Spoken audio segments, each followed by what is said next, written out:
I just drove 45 minutes to get to an estate sale, and I am here 3.5 hours before it starts.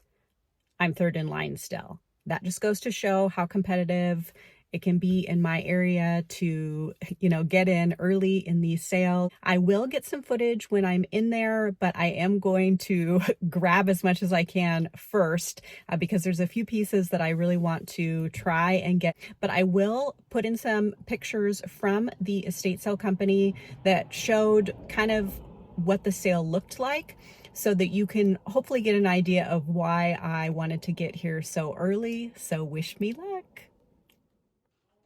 Heading into this epic estate sale, as you can see, this home is absolutely stunning, and the furniture you could tell was very high quality and expensive retail.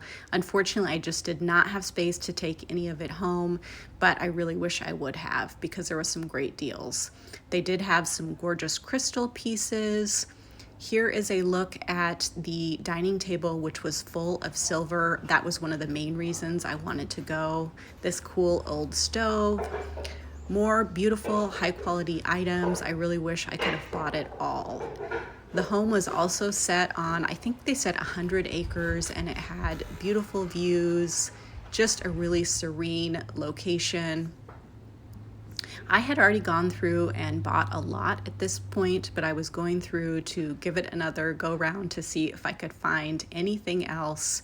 And they had this beautiful set of stickly sofas, not really my style, but I did hear that they ended up selling them for $5,000, which is amazing.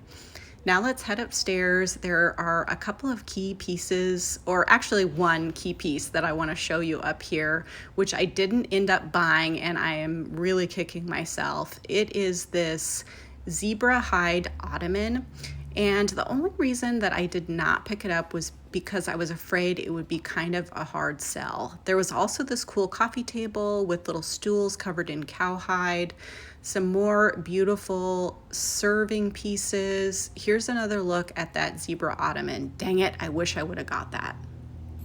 It's a couple days later and I'm back at my shop with the haul, and I think it pretty much turned out being worth it waiting those 4 hours. So I think in the intro I said that I was 3 hours before the sale started, but I actually got there 4 hours before, and there were 3 people ahead of me. I was fourth in line being there that early. When I went in, the home was so grand and beautiful, but there was a whole dining table full of silver pieces, teapots and plates and flatware and trophies. And the ad said that there was real silver and silver plated. It was a huge table. I think there was 8 chairs at the table. I didn't get that much great stuff off that table, but I heard from some of the other dealers that were there that they did get some really great stuff. I'm kind of disappointed that I just didn't go to the right spot at the table, apparently, because I only got a couple of pieces. Someone said they got a Tiffany bowl and a George Jensen bowl, which, if you're not familiar with that artist or designer, his pieces can be very expensive and highly sought after. So that was a little bit of a letdown, that some of the other people got really great stuff and I didn't get as good of stuff, but I still got some good things. So I will get started here, and this is in no particular order. It's just how they're coming out of the bag.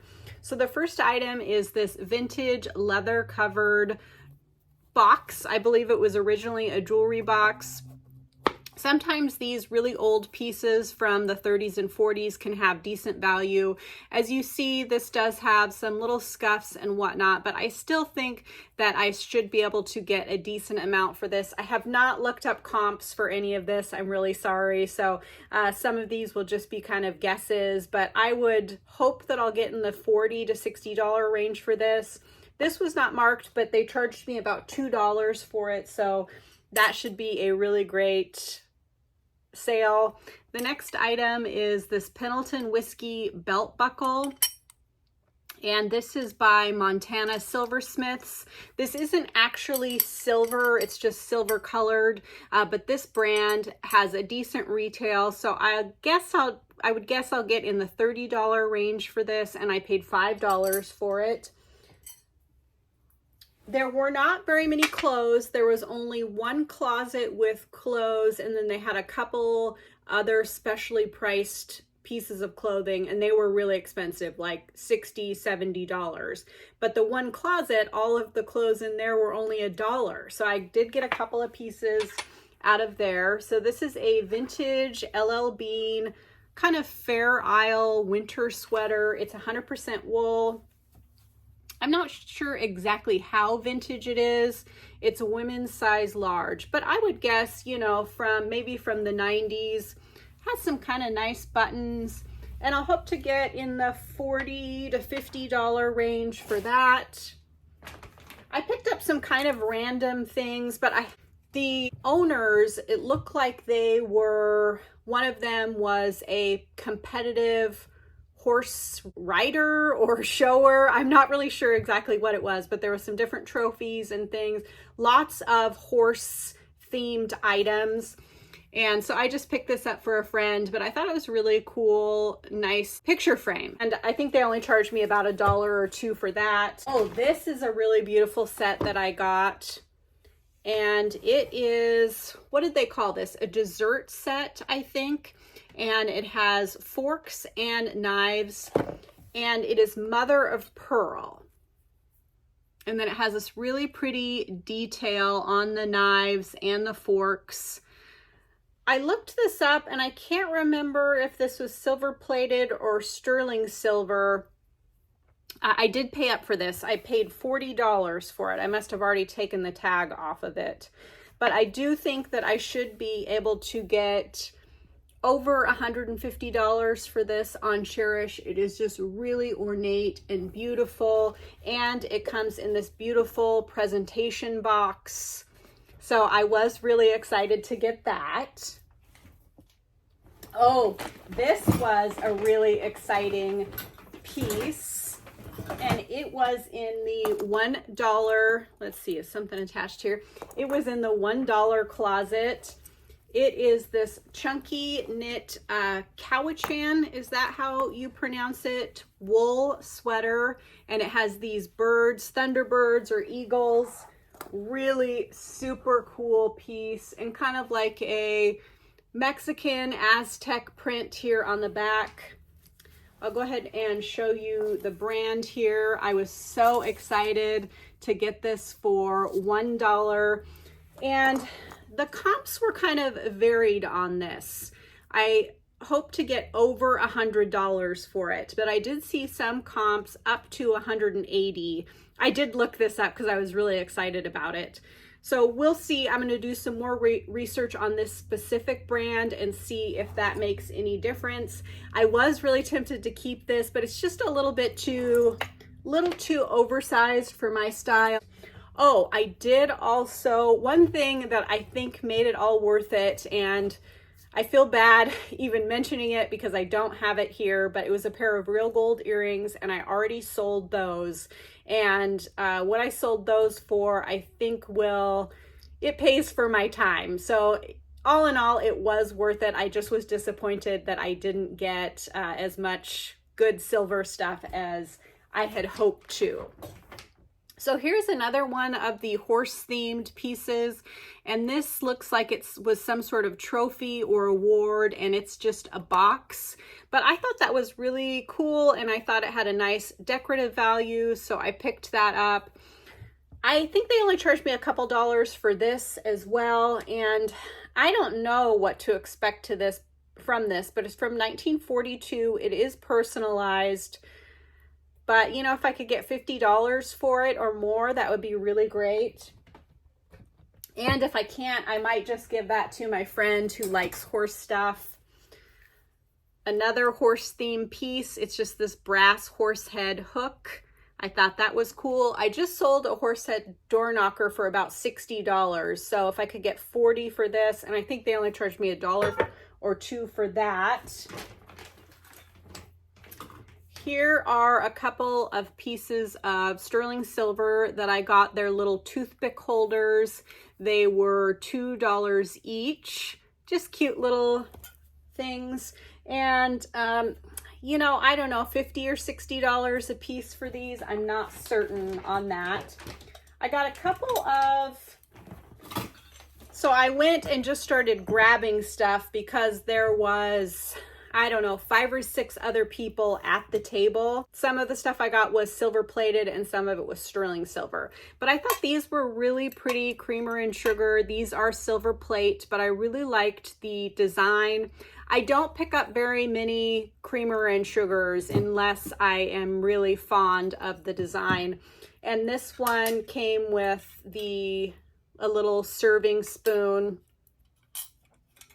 These will probably be in the $40 to $50 range, hopefully. There is a brand mark on there, that could increase the value. I got 2 sets of these, and they were $8 and $3. This, I did not notice at the time, is missing the little blue insert, and it has some patina in there, so that will be a lower price.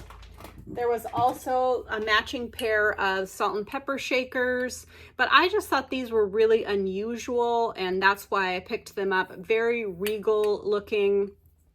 This house was insane. It was a multi-million-dollar home set on multiple acres, beautiful.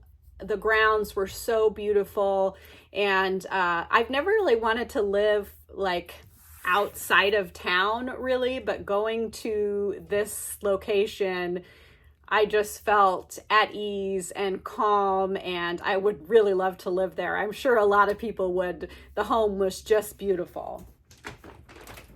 Okay, and then I got this little cup, and I can't see, oh, this one is sterling silver too. This one is from Mexico, and it was $2. I also got this bowl, and it's marked sterling silver, but I think just the base is sterling silver. I'm not certain. It was only $3. I picked this up because I liked the horse motif on it. It's just a smaller size platter. It's silver plate, and it was $5. And then this also coordinated with the rest of the pieces. And this is some sort of condiment dish, maybe butter. I'm not really sure. But again, I thought it was just really pretty, kind of the scalloped shell detail. And it was $8. And then, so for the jewelry, they had the jewelry in a cardboard box at the checkout. And I did not realize that there was jewelry there. Otherwise, I would have went there second, but I didn't even see it until I went to check out. And I still got a couple of pieces. The jewelry was $5 a piece, which I think was just fine. I picked up these vintage clip-on earrings, and the only reason I picked these up is because they are signed Hobe, H-O-B-E, and that can be a collectible brand. Plus, I liked the iridescent quality to those. I haven't looked them up, but I would guess in the $40 range. And then this was just a fun little sterling silver frog brooch, really ornate. Again, $30 to $40 for that. And I love labradorite. So I picked up this necklace. It's all the beads are labradorite, and then the big drop pendant also. As you can see, it has a lot of iridescent blue flash in there. So it was a really exciting, really competitive sale. I think it may have been even more competitive had it been not so far out of town. So it was a 45-minute drive for me into another small town, and then it was 10 minutes outside of that small town. So it was really remote and separated, but all in all, it was worth it. This company hadn't had a sale in over a month, so I was really excited because they're one of my favorite estate sale companies, and I do think I got a lot of nice high quality stuff. So I think it was worth it all in all. Let me know what you guys think in the comments down below. If you enjoy this type of video, I would love it if you would subscribe to my channel, and if you think this video is worthy of a thumbs up, please give it a thumbs up and make a comment down below. I will be back soon with another thrifting video or a ship with me video. Check out the other videos that I have on my channel. Thank you so very much for watching, and I'll see you guys again soon.